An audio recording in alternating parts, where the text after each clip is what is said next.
All right. This is ENX2 coming at you, pre-recorded as always. I'm joined by Jade Matusick. Did I say that right? Yeah, kind of. Oh, only kind of. Okay. How do you say it? Matusick. Okay.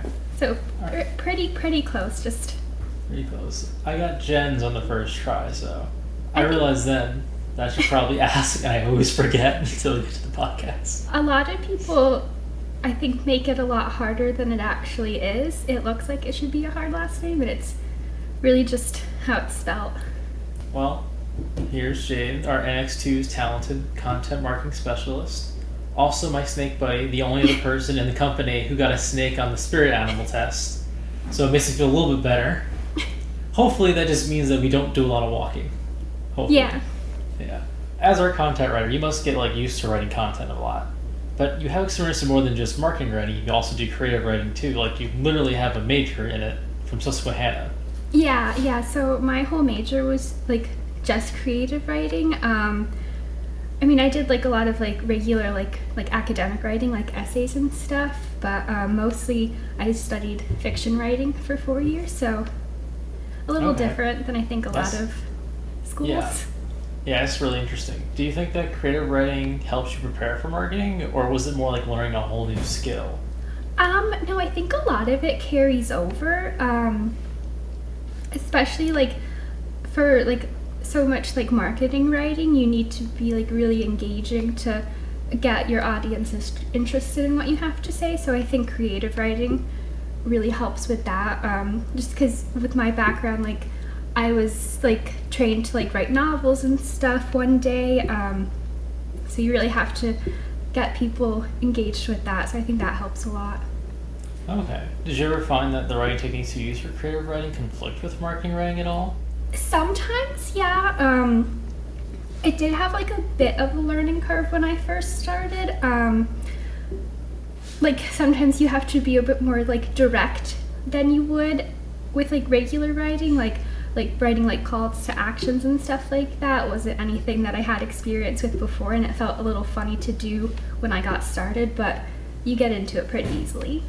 Okay, because I remember when I also have a creative writing background, and I always found a struggle between when I was trying to write from another character's mindset versus when I'm trying to write to a person. That was kind of the thing I constantly struggled with, between trying to write a story and trying to make a point, and I had to remember for myself, okay, this is more like writing an essay than anything. And we've talked about the creative writing, but not necessarily anything you've written. Do you write short stories or novellas or books? Mostly short stories. I kind of wrote a novel in college, but it's not something that I really looking back at it. I don't really like it, and I don't think I want to do anything with it in the future. So mostly short stories. And the novel that I wrote was based on a short story I wrote originally and just kind of built off of. Okay. So I guess, would you ever plan to write another book, professionally publish it, or publish a collection of those short stories, or no?